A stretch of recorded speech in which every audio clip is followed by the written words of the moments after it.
All right, good morning, everyone. We are ready to get started. My name is Jennifer Morse, and I'm with Madcap Software. I want to thank all of you for joining today. We're so happy to have you.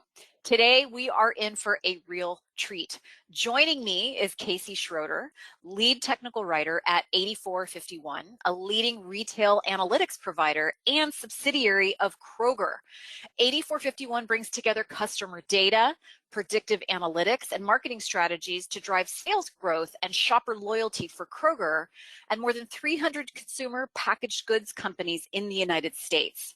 One of 8451's flagship product is called Stratum, which is the analytics solution that combines rich insights into customer behavior along with retail performance measures. So to help their clients understand and apply Stratum, Casey and her team developed the Stratum Learning Center, which is a modern website powered by Madcap Flair that provides a blended approach to help and learning. So in this session, Casey's going to highlight how the Stratum Learning Center kickstarted this blended approach, combining how-to guides, documentation, multimedia tutorials, training, and content from their digital adoption platform, which is through WalkMe, to provide a seamless and meaningful learning experience. And she'll also discuss how the team works with new content requests, determines the best combination for learning types, and serves it up all through the endpoint of a Flair-generated HTML5 Learning Center.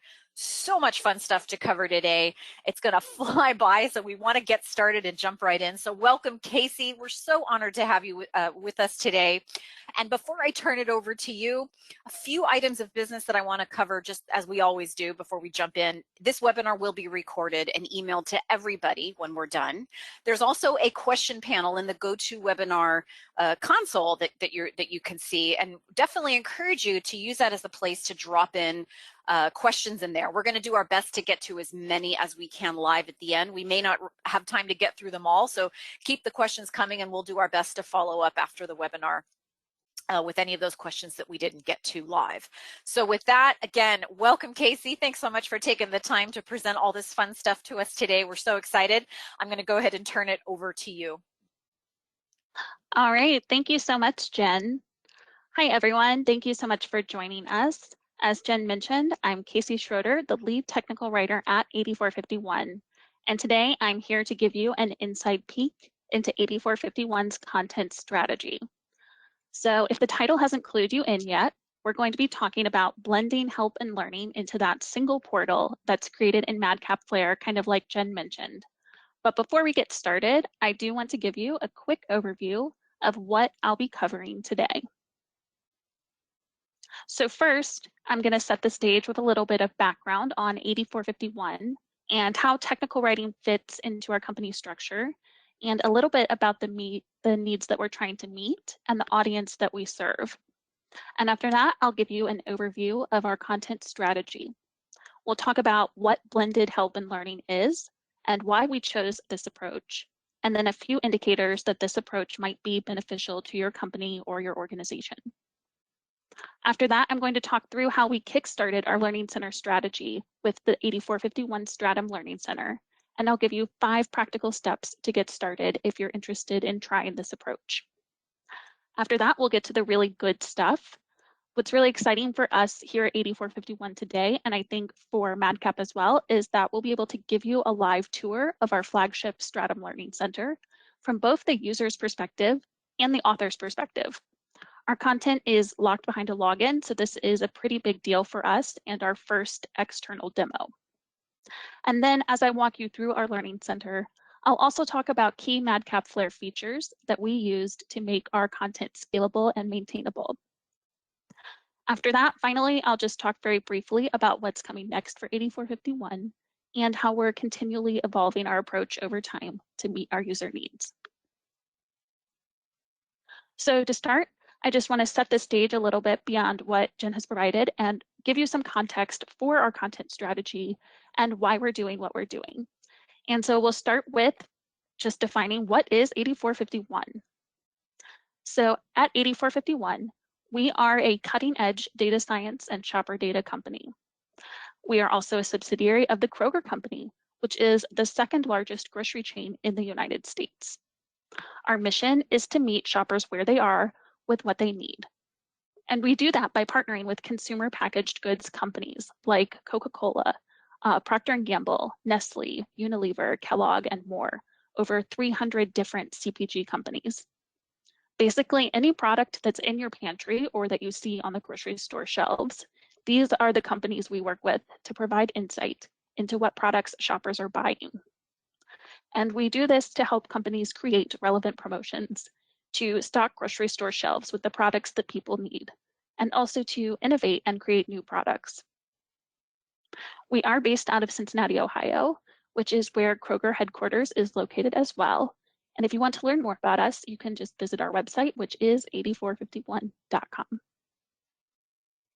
But let's talk a little bit about technical writing at 8451 because it looks a little bit different from other companies that I've worked for in the past, and I think a little different from other traditional tech writing teams.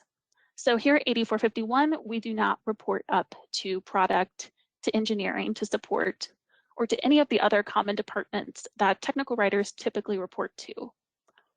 We're actually part of the education team, which works really well because we share the goal of teaching people how to use 8451's products really effectively. And as part of that team, there are 4 sub-teams that kind of work together to achieve this goal. There's 5 of us technical writers, 3 instructional designers, 2 trainers, and 1 learning experience strategist. And so that's not exactly where we started 3 years ago. Our team makeup looked a little different then, and I'll talk more about that later. But today we have a lot of people and a very good variety of skills available as we support our users. So let's talk a little bit more about that and what we're actually supporting. When we first started out with our blended help and learning approach 3 years ago, we were only supporting one product, that 8451 Stratum data science product. And our team makeup looked a little bit different. Today, we've scaled up and we now support 5 external commercial and white label products. And we also support 4 internal products and teams. Most of those involve creating their own Learning Center portal, all served up by the same team I just showed you on the previous slide. We also have to serve a very wide audience. So again, that external and internal flip side to the coin. We're serving our CPGs, our brokers and agencies as our external users, and then also internal users like those here at 8451 and Kroger. And for each of these audiences, there are different roles and personas and access levels that we also have to solve for. And then finally, we're dealing with complex products. So we have a lot of content to serve up. We have the traditional help and troubleshooting content. We have a lot of background information and methodology. And then we also have a lot of information on how to conduct complex analyses so that users can find the information they need and truly teach themselves to fish and learn how to do things for themselves without depending on our product support team or account managers. So with that background and context in mind, let's just talk a little bit about the content strategy and what blended help and learning is and why we do it. So you've probably heard of blended learning. It's a learning approach that combines multiple types of learning experiences. Typically, we're talking about classroom combined with online learning and any other sort of mediums that can go into that. And everyone on this call is also probably very familiar with the traditional help center, which is a self-serve platform where customers can truly find the answers to their questions. And so what we've done is we've blended those all together into one portal that emphasizes that self-serve learning experience combined with the traditional help documentation and training. And before I start talking through the high-level concepts and the deeper why behind this approach, I just want to give you a little sneak peek of what I'm going to demo later to help you visualize what I'm talking about and how this is all going to come together. So here's that sneak peek of the endpoint. This is where we're going. This is what we're going to talk about. And this is the homepage of the 8451 Stratum Learning Center. It looks like a traditional help portal, but there are layers and layers of content available here from this homepage, from e-learning to quick resources to traditional reference guides, training signups, and more. And we're going to talk about all that later. But for now, let's talk about how we got here.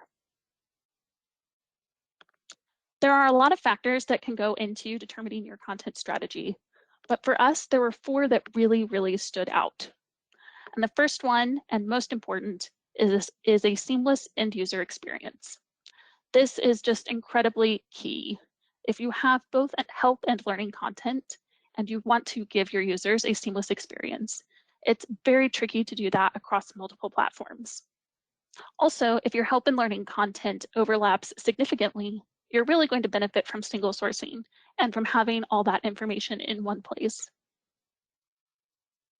If you don't have a learning management system, also called an LMS, or if your LMS is not available to your external audience, you're also pretty limited in how you can present e-learning content to your users. And so serving it up through your help portal might be a way to do that.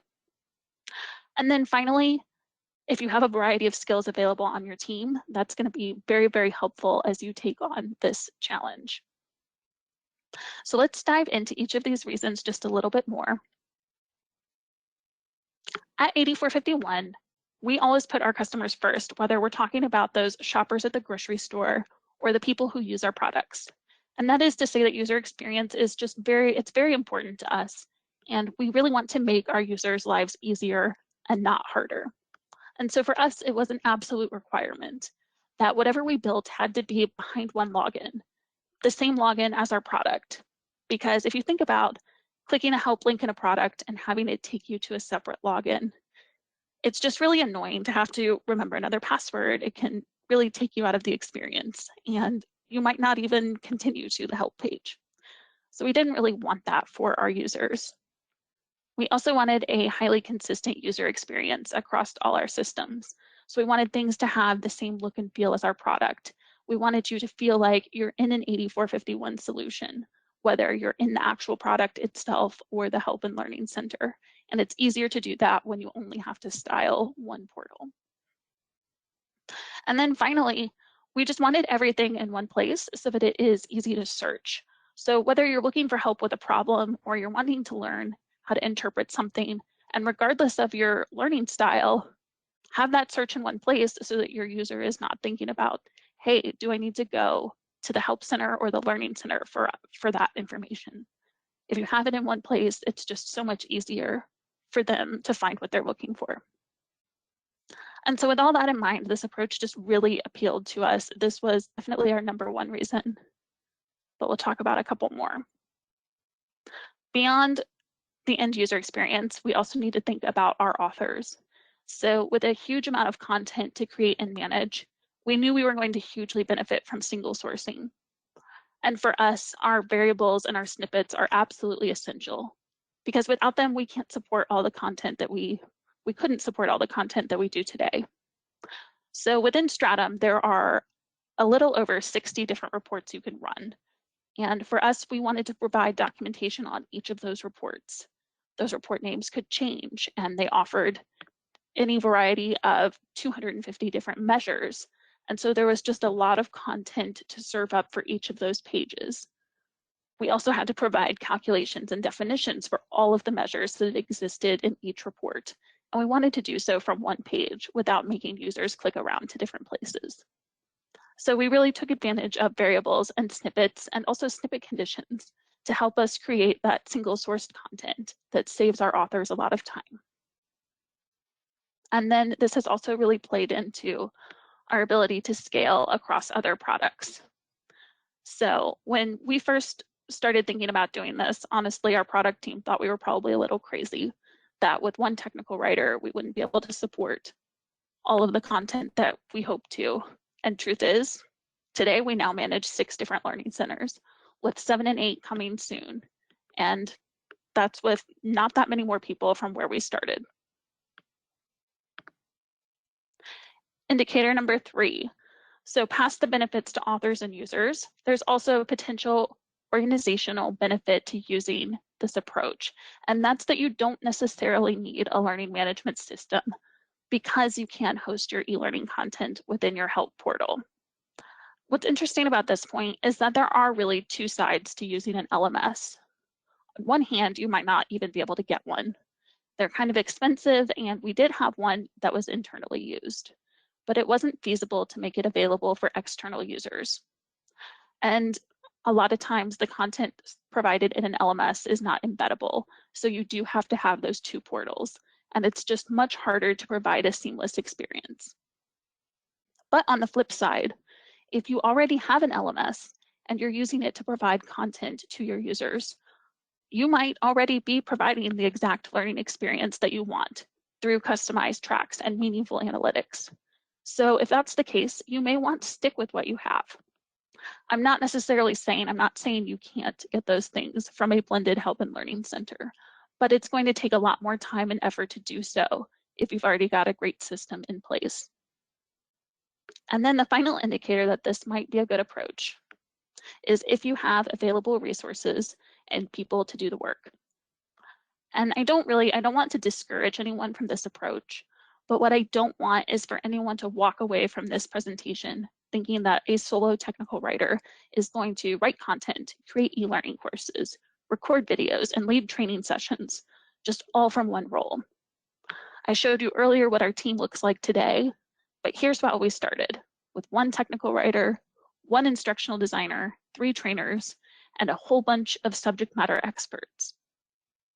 And the reason I list those SMEs here is because they were absolutely, and are still today, very essential to our approach. We couldn't do what we do today without broader buy-in across our organization. And all of this was just for one learning center. So we have, as I mentioned, evolved and improved our approach over time, as evidenced by the fact that we've since doubled our team, but scaled up to support 8 learning centers. So please, I say all this just to keep your expectations realistic. The more resources and skills you have available, the better content you're going to create, and the faster you're going to be able to create it.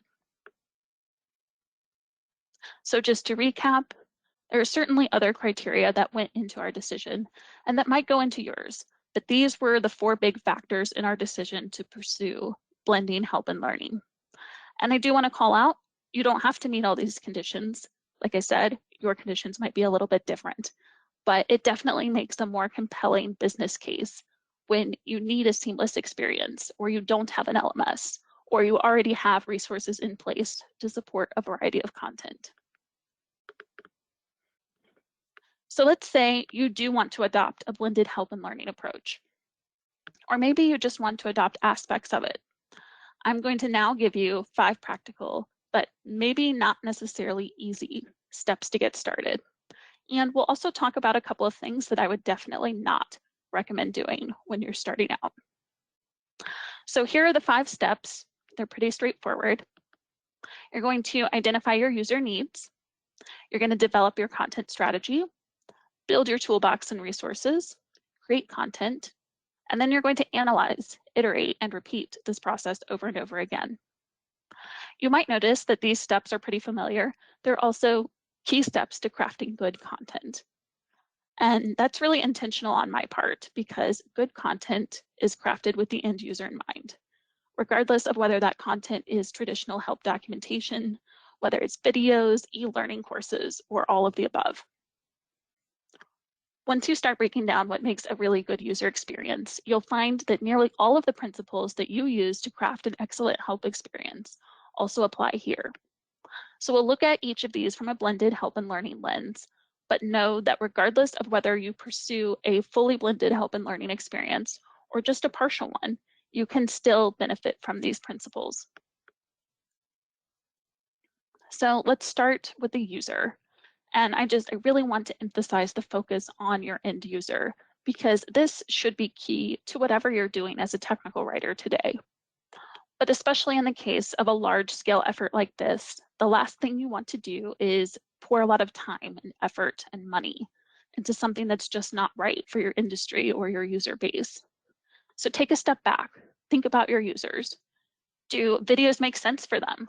Do they have the time and motivation to work through a self-paced course? Is a training class the right course of action? And if you can, talk to your users directly. understand their problems, get a window into how they work and the needs they have. And then beyond that, build relationships with your product and business SMEs. So by business SME here, I really mean the people who are closest to your users, whether that is an account manager or a customer success manager, or maybe your product support team. But get both perspectives. Understand from the product, how is the product meant to be used? What are its capabilities? But then on the flip side, also understand the challenges your users face and the questions that the business is getting on a regular basis. And then finally, always validate your findings across multiple sources. You want to create content that's broadly applicable and meets a wide variety of needs, and then can be customized to meet very specific individualized needs. You don't want to create a large amount of content based on one source of feedback and then find that it's only applicable to one use case. So for us, as we talk about identifying needs for that very first project, as I said, we were launching a new product. We were starting from scratch, and we needed to onboard hundreds of users in the space of just a few days and understand how to use the product, what it does, and how to get the data they want. So we knew we had to have really great onboarding, really great how-tos, and some good conceptual explanations. We also needed deeper methodology and analysis, because that's something that was available in our legacy product and in the industry in general, is that people like to see explanations of what data means and how certain numbers are calculated. So this was something that was very important to us as well. And then finally, we also needed to provide troubleshooting information. So that more traditional help content, especially for a new product that maybe doesn't have everything together at launch. And also our product team was planning to release new features on a weekly basis. So we needed a plan for announcing those features and teaching people how to use them. So it was really just a very wide variety of needs that we needed to solve for. And now, let's say you've identified your needs. What comes next? And that's where the strategy comes into play. So chances are you're probably not documenting a new product like we were, but you can take a step back and look at the big picture of your content and where you are today. Maybe your written content is really awesome and you just want to add a few videos, or maybe you want to transition some of your written content into e-learning modules, or maybe you're starting from scratch and you need a total overhaul. Wherever you are today, these principles apply. But in thinking about those user needs, identifying where you need new or modified content, and then create a plan to meet those needs. That plan might be big and it might be overwhelming. And that's okay, because then you're going to break that plan down into bite-sized pieces that you can work on over time. It's really important to narrow your focus so that you don't become overwhelmed and feel like it's just too much and it's not worth doing. But do always keep the big picture in mind. And one thing I also want to add here is remember that the plan will change. And that's really okay, because you're not going to get things exactly right the first time. And we certainly didn't. But if you keep a user-centered focus and you future-proof your content through single sourcing, you're going to be in a much better position to succeed with your approach. So let's think about 8451's first attempt at a content strategy. You'll remember we started with all these needs that I showed you earlier. And here is all the content that we initially crafted for our first learning center. It was a whole bunch of stuff. And then beyond that, over the next year, we expanded even more. And so if this slide overwhelms you, that's good, that's the point. Because here's where we're going to talk about a lesson that we learned.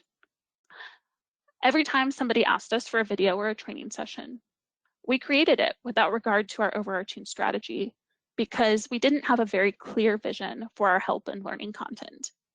Our strategy was more like blend it all together and hope something sticks, which is really not the right approach to blending help and learning. We also weren't necessarily always keeping our users in mind, instead listening to all the voices pulling us in different directions and telling us what and how we needed to do things. And this continued until our content was spiraling out of control.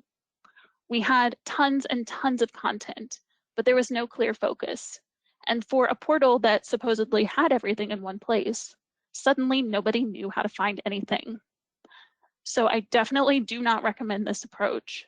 And after a few months of this, we took a step back and we reevaluated at a very high level exactly how we wanted to address our users' needs. And when you look at it, the plan is actually fairly straightforward. We'd continue creating written content for everything because that's really low overhead, it's easily single sourced, and it makes sense for reference guides for quick reference documents, help documents, FAQs, etc. We'd also continue our approach of creating contextual help, like hover tips and interactive tutorials for onboarding and in-app help. We also started really thinking through our video strategy and understanding where videos were most effective, seeing what videos were watched the most, and fine-tuning that approach to specific concepts and topics that really benefit from a visual explanation. Our e-learning courses became much more focused on broad concepts and deep methodology, which were really what our users wanted to take those longer periods of time to understand. We also added more PDFs, which was something we had pushed against at first because we were afraid people would download them to their desktop and then never update them. And what we found was sometimes people just want a quick reference for certain things, and that's okay. So rather than letting them create their own PDFs, we did it for them. And then finally, instead of training being a necessity for every new user, we turned it into a nice to have, which is something for those users who really want a personal touch. So here's what this looks like visually. And over time, we are shifting things as we see different needs and we hear from our users. But you'll notice we have a lot of overlap still, and that's very intentional. And here's where I bring it back to e-learning. Because when you work with an education team, they start talking about things like learning methods and theories. And one of the most basic concepts is that different people have different ways of learning. So for new users and concepts and features, we offer a very wide variety of resources simply because we want to support all learners, regardless of whether they prefer reading or watching or doing. And as things get more complex or more niche or have very specific use cases, we provide a more narrow selection of resources based on need and what it makes sense to create. For example, you don't need a video for troubleshooting an issue, and you can't really cover a complex analysis in a 2-minute video. We also refocused our training to focus less on new user orientation and more on truly using and understanding the product. And this is an approach that has been very popular with our users. But that's the plan. Now we need to talk about tools and resources, which is sometimes a huge problem when it comes to technical writing. As you're moving forward with any new approach, you'll have to understand what's available to your team, to your company, what tools do you need to use, and consider all the aspects, not just content creation, but screenshots, videos, analytics, publishing platform, etc. You'll also then need to identify gaps. So do you need to purchase new tools? Do you need to hire new people? Do you need a different skill set on your team? Those are all things to think about at this stage. And as you're researching new tools, I want to put in a plug here for the Madcap Flare user group Slack, because it's a great resource where other Madcap Flare users are happy to share their input with different tools that can all have different uses. And then once you know what tools and resources you need, you'll have to build your business case, which is honestly something I could probably spend another whole webinar on. But the 10-second version of that is to always tell a story when you're building your business case. Focus on your users, focus on the needs you need to solve and the time that will be saved. Do not make it about the deliverables, because that's where a lot of technical writers trip up. And in the meantime, make do with what you have. So if you have the Madcap Flare authoring suite, you can create PDFs in Flare. You can create videos in Mimic, or screenshots in Capture, or any number of other different mediums. And so while they might not be your first choice, It's something that you already have access to that you can use. And so I do want to share with you the big picture of 8451's toolbox.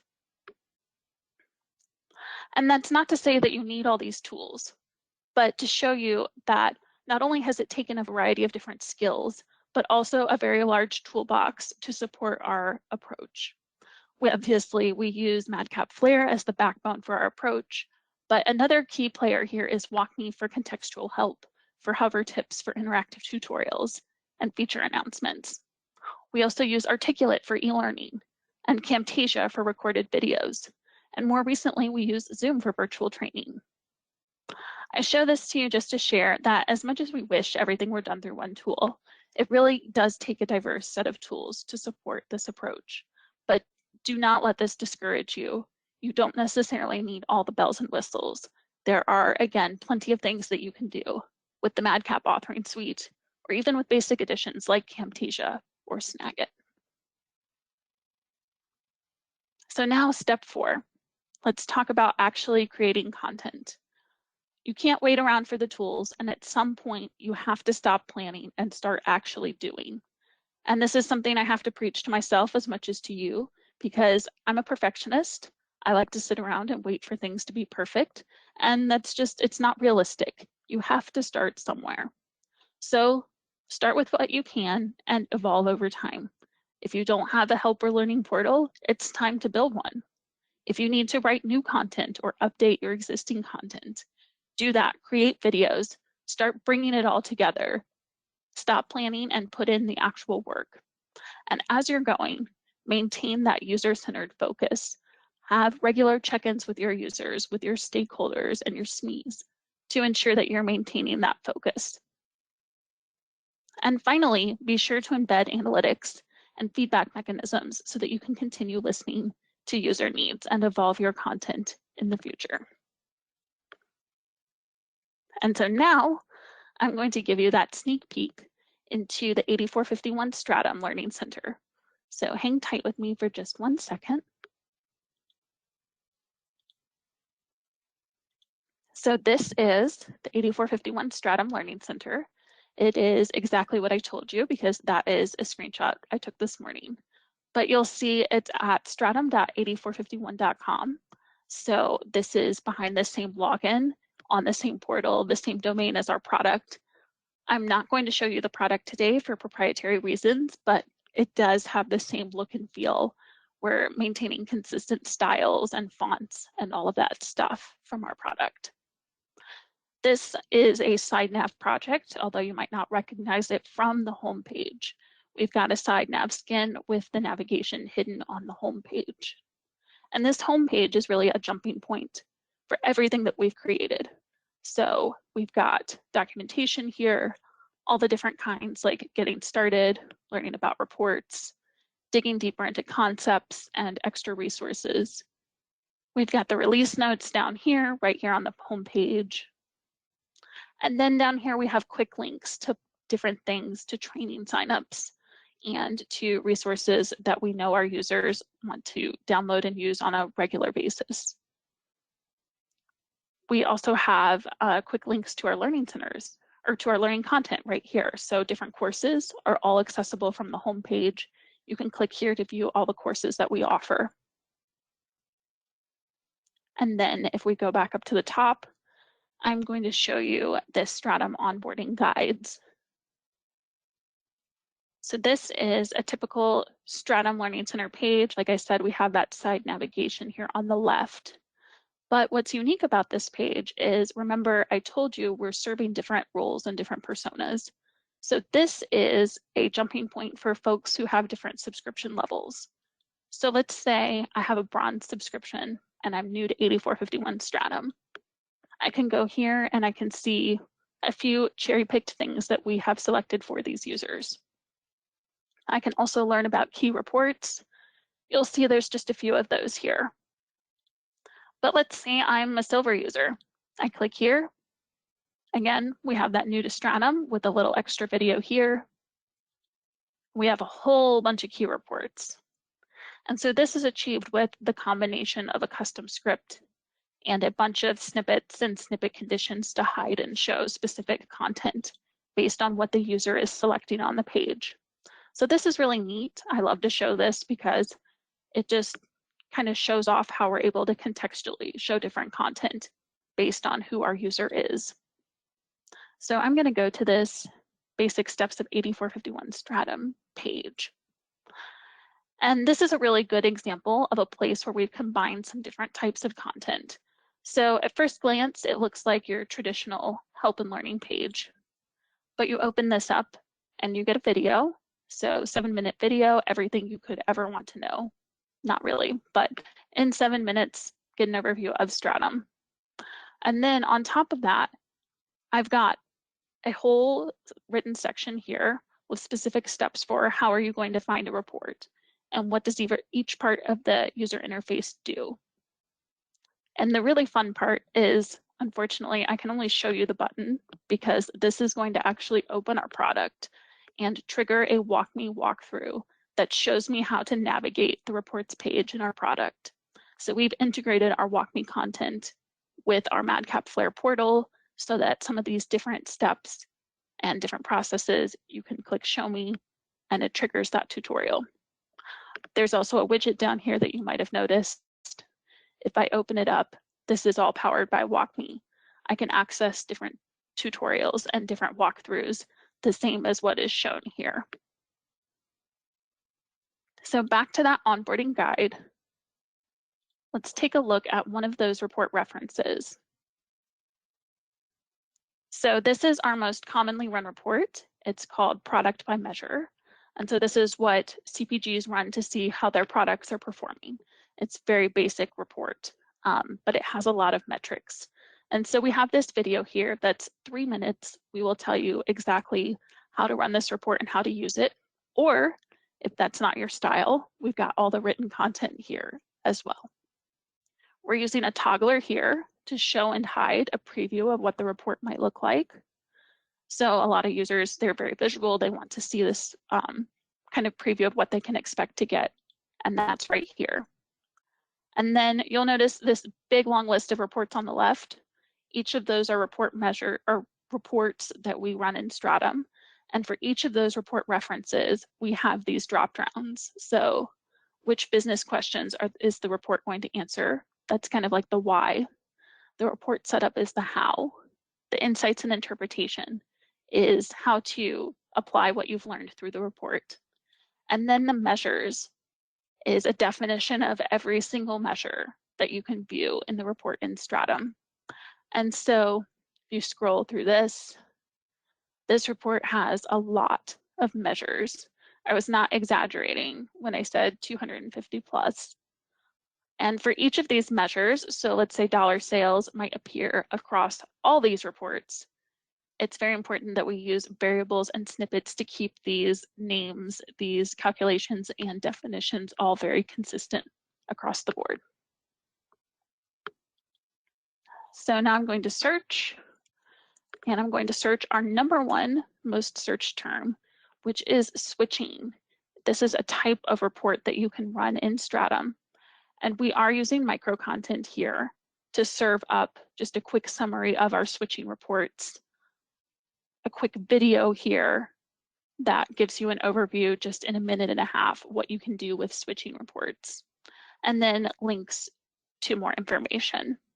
But what I really want to show you is here, this e-learning course that we have embedded right in the page. And so it remembers that I've been here before and prompts me to resume my course. I can go here. It's fully interactive. This was created with Articulate and then just embedded in our Madcap Flare output. So totally interactive. I can view resources. I can full screen. And we're also using analytics to track how many people have gone through this course, how far they make it, do they complete it, etc. And then if I decide that this isn't enough, that I want to learn more, I can go to the training sign up. And I can go out to August, since it's really the end of July right now. And I see there's a variety of different courses I can sign up for. And we've got our behavior reports training right here. that's going to take me straight to a Zoom registration for that training course. And if I don't want to take a training course, maybe I don't have time or I can't wait till August 18th, I can actually go to the recorded trainings page, and we embed all our trainings here for our users to watch. So I could watch it here, the June 16th version of this course, just without the benefit of the live instructor and Q&A. So that is a tour of kind of the front end, the user experience of our Learning Center. And I just want to spend a few minutes in the back end. So here, if you remember, we had those onboarding guides that kind of change based on what the user selects. So we have, this is linked to a custom script that you can't really see here in the interface. But what it does is it changes what users are seeing based on what they select. And so we're using snippet conditions so that we're not repeating content over and over and over again, because content that's applicable to the lower subscriptions is of course also applicable to higher subscriptions as well. In our basic steps page, I showed you we have this overview video. And the reason we have conditions here is for two reasons. One, in case we need to generate a PDF, which we don't do often, but it does happen. And then two is so that we can reuse this page for white label content, where we would need to remove our branding and thus our videos from the output. You'll remember I had this step-by-step process for navigating the reports page that has a show me button out to the right. And so that is powered by WalkMe. And so on the WalkMe side, I've created an element that just attaches here and shows up in the actual output. But I do apply a condition anywhere that I have a WalkMe. So there's another one down here. And the reason for that, there's two reasons. One is to, if there's another author in here making changes, they can make sure not to screw up this particular header. And the other one is if they're making changes here, now they know that they need to go update the WalkMe as well. Onto that product by measure page. So this is our report reference. You'll see we've got micro content with the title, the description, and that video, which is again conditioned out for white label. We're using togglers for our report preview. And what I really like about our report previews is because our product is all about data and we're showing the same kind of styles of grids over and over and over again. Instead of taking screenshots of every single report, we actually created a table style in Madcap Flare. And then we just added this content to make it look like the report. So someday if they go in and change the header to purple in all the reports, we don't have to go through and manually edit 60 plus screenshots. We can just edit the table style and then it's done. And then here's all that other content. And my favorite, the measures table. All these variables, all down through here, all these snippets. I mean, they really speak for themselves. We would be truly lost without single sourcing, because if I open this snippet and you look in the linked from pane over here, you can just see it's linked everywhere, so many places. And then for e-learning, we are embedding our courses. We're just using an iframe, and we include the e-learning packages that are generated in Articulate. We include those in our Flare output and link to them. And we've also got scripts running in the head file of the document to help track what our users are doing and understand their behavior. And then finally, training sign up.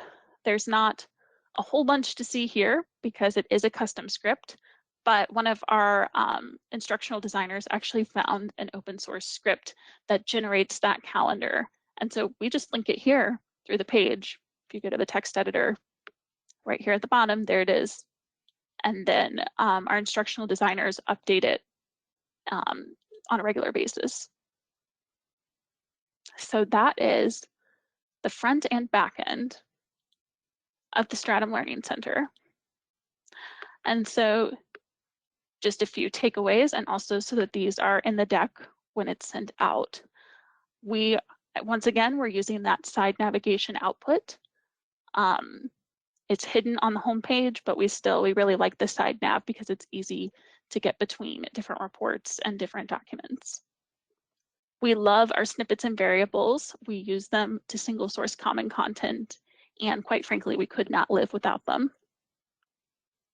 Snippet conditions are very key for us because they help us single source similar content that's created for similar personas or for white label and more. Micro content is incredibly useful to us because we use it to customize search results and make sure that users are seeing what they need to see when they search certain terms.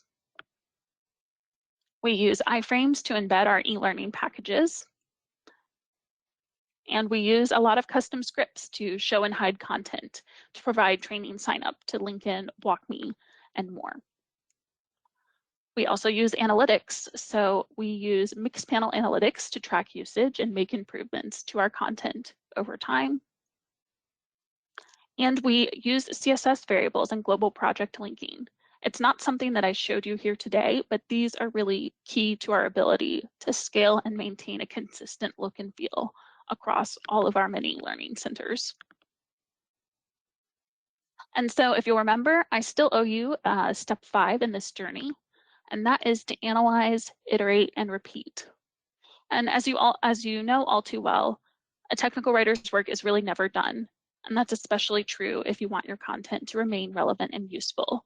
So gather all the data that you can, whether that's page views, searches, video views, course completions, how your users are navigating, general feedback, all of the above. And then once you have that feedback, synthesize it together and evolve your content to meet needs. There's never going to be a perfect solution, and there will always be something to improve, but a solid feedback loop can help you prioritize what is most needed. So you might be asking, how are we at 8451 analyzing, iterating, and improving? Well, we've taken the time over the past few months to look through the support tickets and the questions we've received. We're looking at how our users are searching, we're looking at the pages viewed, and we've been talking to a lot of stakeholders and a lot of users directly to understand what we need to focus on next. And to be honest with you, what we heard was a little bit bittersweet. We found that on one hand, our content and our portal are very solid, but on the other, people are still having some difficulty finding what they need. And so once we got over our ego and got over our initial disappointment, we took a step back and started thinking about the next evolution. Because what we've done so far is great, it's really good, but we think we can do better. And so now we're working on a really big update that's going to take our approach to the next level, so much so that internally we're calling it Learning Center 2.0. It is a really big content shift for us. We will keep our same backbone, our same good, rich content across different mediums, but there's going to be a very big shift in how we present the content to make it easier to find and more usable, especially for complex topics that have a lot of resources. It's also highly strategic in both the architecture and the actual design, because every improvement we're making is with the idea that we're going to help our users get to their end goal as quickly and painlessly as possible. And the best part of this is because our content is so solid, and because we've truly set ourselves up for success with things like single sourcing and CSS variables and global project linking, it's not as intimidating as it seemed at first to us. And so with that little teaser, I'm unfortunately not going to be able to show you today exactly what we have in store next, but you can come see me at Mad World to find out. So here's my quick plug for Mad World. If you do want to see Learning Center 2.0, I hope and plan to be demoing it during my topic on Journey to a Seamless Help and Learning Experience, which will not be a repeat of this webinar, but will actually be an even better and more strategic portal. And then I'm also going to talk about how we've used CSS variables and global project linking to truly future-proof our projects against rebranding. And that is coming from the team that has, unfortunately, rebranded our content 5 times in 2.5 years. And that does not include what we're about to do next. So with that, I just want to share my contact information with you. If you have specific questions about things you've seen today, like how we embed our e-learning packages, how we integrate our WalkMe content, or you want our custom scripts that we're using to add those little bells and whistles, feel free to reach out to me anytime. All my information is here, and it'll be sent out after the webinar. And Jen, I think that is all I have today. Awesome. Thank you, Casey. We got a lot of bravos happening behind the scenes, so we have some questions to get to in our last few minutes here as we wrap. But as Casey mentioned, another quick little bit about Mad World here, just as a reminder, it's going to be October 3rd through the 6th. You will get this deck, by the way, so this will be a clickable link. But if you have some, if you're interested in registering, pop on over to our website. There are links directly to the Mad World site, the schedule, all the great things we're going to be doing, our support lounge, which will be open. All of the advanced workshop sessions are there. So if you haven't registered, pop on over to madcapsoftware.com and take a look, and we hope that you will register to see you there. And we also have a virtual option too this year. So if you're not comfortable traveling, there are options for the online attendance as well. So just wanted to mention that. And the next thing I just wanted to mention to everybody before we get to some of these questions is we do have a promotion running currently through September 30th, where you can get 6 months of free 6 months free on your subscription when you purchase Flare, Central, or AMS for 36 months. So it's a great opportunity to get more for less. And so contact your sales rep or email us at sales@madcapsoftware.com if you have any questions about how to utilize this promotion and make it work for you. So with that, Casey, we got a lot of fun questions here. So I don't think we're going to get to them all live, but I've been sort of marking them because there are a few in here that are kind of similar and related. So I'm going to kind of I'm going to consolidate to hopefully kill a few birds with one stone here, but that was fantastic. A lot of questions on, what kinds of, what's sort of your best of breed approach for collecting data analytics and usage and search data? You mentioned Mixpanel, you mentioned Central, so perhaps you're using Google Analytics. What are you doing internally to analyze search behavior, to build out micro content strategies, and what are people looking for that they can't find, and the multimedia views? What kinds of things are you doing to collectively look at that usage data? So we have a lot of data from a lot of different sources. Like I mentioned, we're pulling in data from Mixpanel, it's basically a paid version of Google Analytics, if we're being honest. We get a lot of search data there. We get page views. We can see who is searching what, and we can see if it's the same people hitting the same page over and over again or not. On the flip side, for some of our learning centers, we do use Madcap Central to see what kinds of results people are getting, what micro content they're seeing, what results may or may not have micro content available for them. And then WalkMe itself also offers analytics.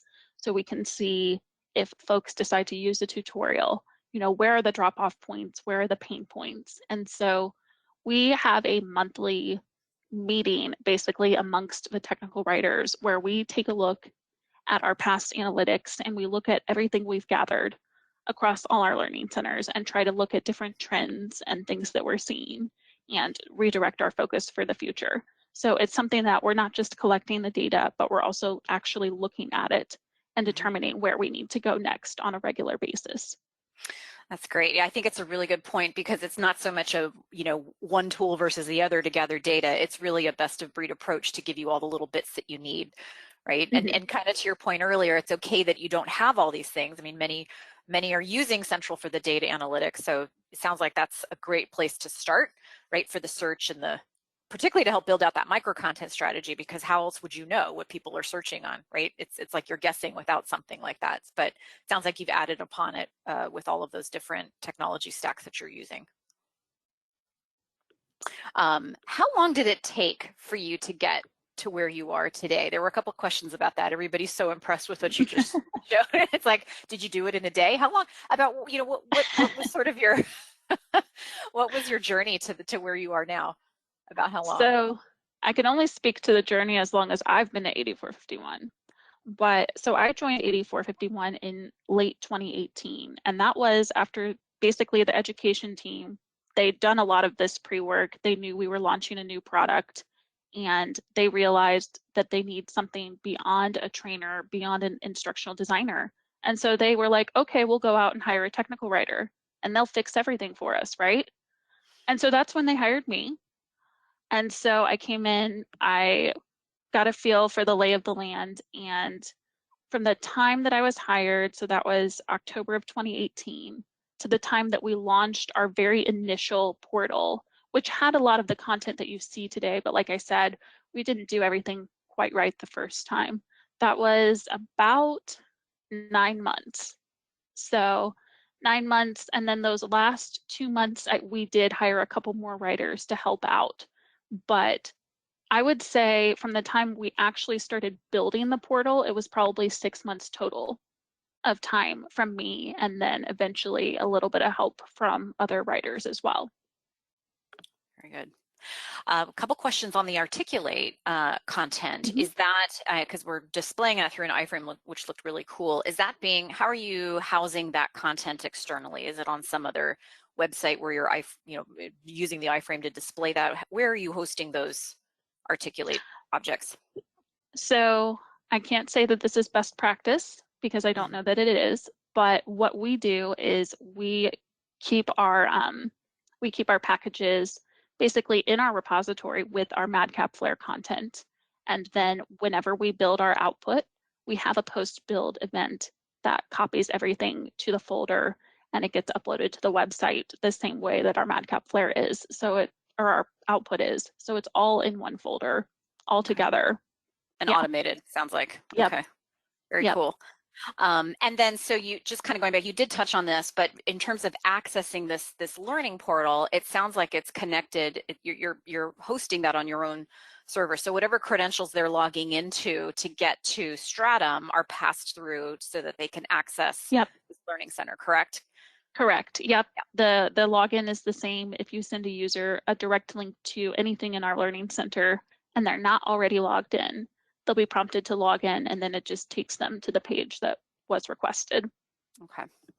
And is there another interesting question came in, did the team, do you guys have to be mindful at all of WCAG, the Web Content Accessibility Guidelines? Is that, I mean, some people do, some teams do, some teams don't, but did any of that have to come into play as you were designing this portal? So again, one of those things I'm not super proud of, but our product as a whole is not compliant at all in terms of accessibility.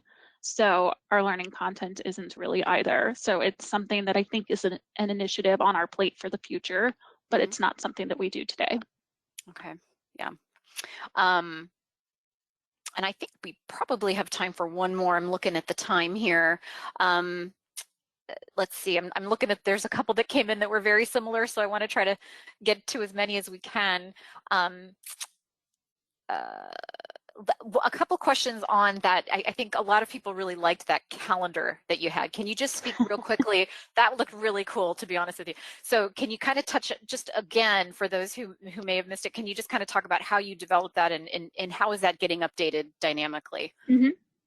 So it's an open source script, and it's called Caliander. I'll spell it out for you in the Q&A document we send out.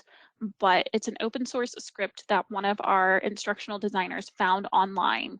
He downloaded it, he made a couple little updates, and so the front end script, the actual calendar itself, is hosted in our output, and then it references a file that we keep elsewhere that our instructional designers can update at any time with new updates, new sessions, new links, etc. Very good. And let's see, I think, let me see if, I think we have time for maybe one more. Let me see here real quickly, because I want to make sure I didn't repeat myself. And are you using a combination of search engines, or are you using Madcap Search or Elasticsearch? What are you using to search and find information within the learning portal? We are just using Madcap Search today. Okay, cool. And so those searches are being analyzed within Central itself? The Stratum ones are actually not. We send that to Mixpanel. Okay. So we've got a little script attached the same way you can send Google Analytics. But for our other products that do not have a mixed panel license, we send all that data to Central. Gotcha. Great. Well, I think I'm looking at the time. We're just about 30 seconds to the top of the hour. So I just want to thank everybody for joining. I really want to thank you, Casey. This was so informative. This was really cool to get a sneak peek of what you're doing and how. I think everybody on the call agrees. So we definitely appreciate your time running through all of this today. And yeah, and thanks everybody for joining, and thanks for being so engaged and for your great questions. We will be sort of rendering all of this right now and sending a link to the recording for everybody along with the slides so you have it for reference. And I just want to thank you all for joining, and thanks so much for all of your great questions. Casey, thanks so much. We can't wait to see you at the conference, and hopefully see you on another webinar, and we wish you all a wonderful rest of the week. Thanks again for joining.